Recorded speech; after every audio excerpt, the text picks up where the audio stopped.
Regardez les étoiles. On l'a tous déjà fait, non?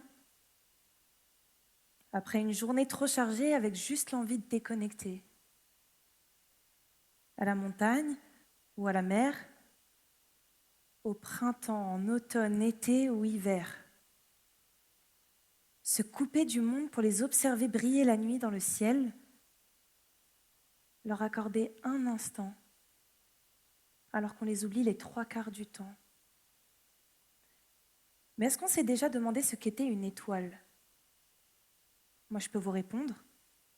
Ce sont des milliards et des milliards d'atomes qui se transforment puis libèrent leur énergie. Elle crée de la lumière si forte qu'on la voit d'ici sur Terre. C'est pas une folie?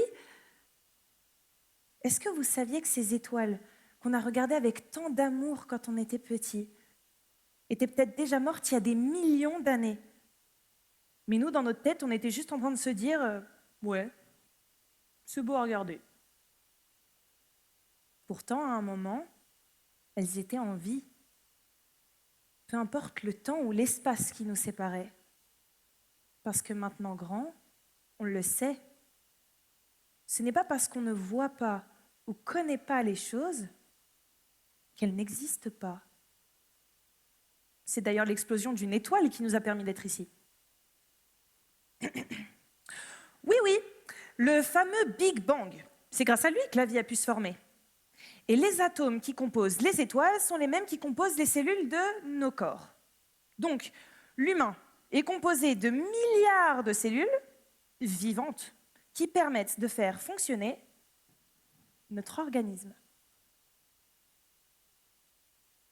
Donc, à moi toute seule déjà, je suis plusieurs êtres. S'il n'existait pas d'autres, j'aurais jamais pu naître. C'est pas dingue à quel point on a rendu ordinaire les choses? Toutes ces planètes qui explosent et qui renaissent, qui sont si loin que l'on ne pourra jamais vraiment toutes les connaître. C'est pas le plus beau rappel qu'on n'est pas seul? Qu'il y a 1 million de possibilités. Il suffit juste de prendre le temps de s'arrêter pour regarder ce qu'il y a au-dessus de nos têtes constamment baissées. Et pourtant, on veut vous faire croire, me faire croire, que d'autres vies que la mienne n'existent pas, que vous n'êtes pas là, que ma famille n'a pas plein d'étoiles dans les yeux à chaque fois qu'ils me voient. Et quoi que je fasse, ils diront que je suis la meilleure. Mais parce que certains voient en moi la fille qu'ils ont vue faite grandir. En 1940, le psychiatre René Spitz fait une observation d'un phénomène qu'il appelle l'hospitalisme.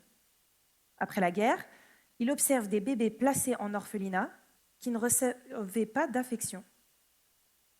Pour ce qui est des soins physiques, il ne manquait de rien. Mais même manger n'est pas aussi vital que le contact avec d'autres humains. Petit à petit, ces enfants qui pleuraient beaucoup au début le faisaient de moins en moins. Pire, ceux qui avaient grandi sans cet attachement ont développé des troubles graves, anxiété, comportements autodestructeurs, et certains mouraient. Privés des autres, notre vie s'éteindrait. Et peu importe d'où on vient, vos vies impactent la mienne. Je suis le fruit de toutes les histoires qui sont venues avant elles. Des gens si différents, de toute culture, religion, horizon. Vous êtes mon effet papillon. Rien n'existe seul. Des mos. Nous sommes tous liés. Et si un battement d'aile de celui-ci peut causer un typhon de l'autre côté de la planète, c'est que moi aussi je dépends de chaque petite décision et connexion que la vie a faite. Même la nature fait que vous le rappeler. Tremblement de terre, tsunami. Elle vous dit « je suis en vie, mais vous êtes en train de me tuer ». Regardez les étoiles. On l'a tous déjà fait, non? en pensant à un proche parti trop tôt, une personne qui rendait notre vie plus belle. Je revois ma grand-mère parler de son enfance et de l'histoire qui s'écrivait alors que j'étais même pas encore près d'elle. La guerre de l'indépendance du Maroc contre les Espagnols qu'ont vécu mes grands-pères. Des vies existaient avant même que je sois là. Et tellement d'autres viendront bien au-delà. Et leur impact a été tellement fort qu'encore aujourd'hui, on dit camisita chez moi pour parler de chemise. Mimilada pour parler de confiture. On utilise tellement de mots en espagnol que je regrette de ne pas l'avoir pris en LV2 à l'école. Et c'est pas qu'une histoire de chez moi. Les autres n'existent pas. Pourtant, en français aussi, vous n'avez pas réussi à vous débrouiller seul. Algèbre, douane, xar, wesh. Peu importe la langue, l'autre laisse sa trace. Vous-même, vous parlez un peu l'arabe sans même vous en rendre compte.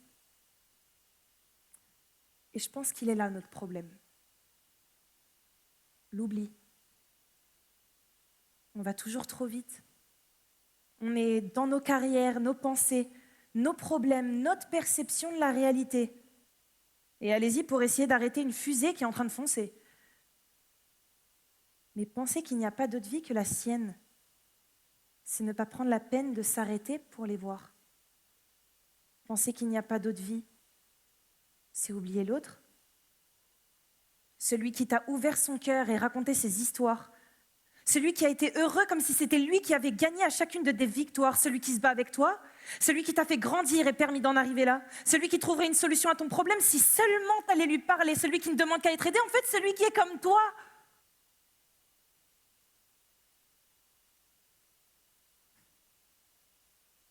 Et le monde est très fort pour ça. Oublier.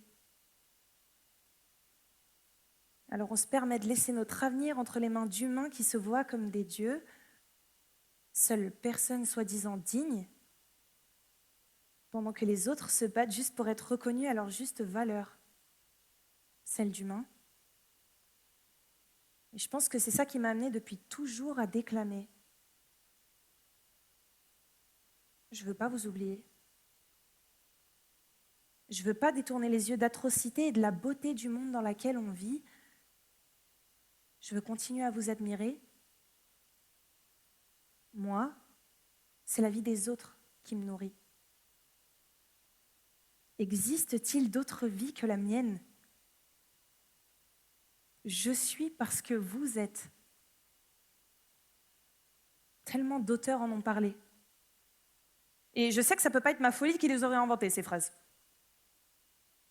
Que ce soit John Donne en disant « Nul homme n'est une île », ou Carl Sagan en disant « Nous sommes tous faits de poussière d'étoiles », Virginia Woolf avec « Aucun de nous n'est complet en lui seul ». Au final, ils partagent tous la même idée. S'il n'y a que moi, comment j'avancerai ? L'enfer, pour moi, c'est partout où l'humain oublie que l'autre est là, que ce soit trop petit comme une cellule pour nos yeux à voir, trop loin comme une planète pour qu'on puisse un jour tous les apercevoir, que ce soit par notre histoire et l'oubli de celle-ci, d'autres vies seront toujours là à regarder les mêmes étoiles que nous le soir. N'oubliez pas de regarder les étoiles. Même si on l'a tous déjà fait, non ?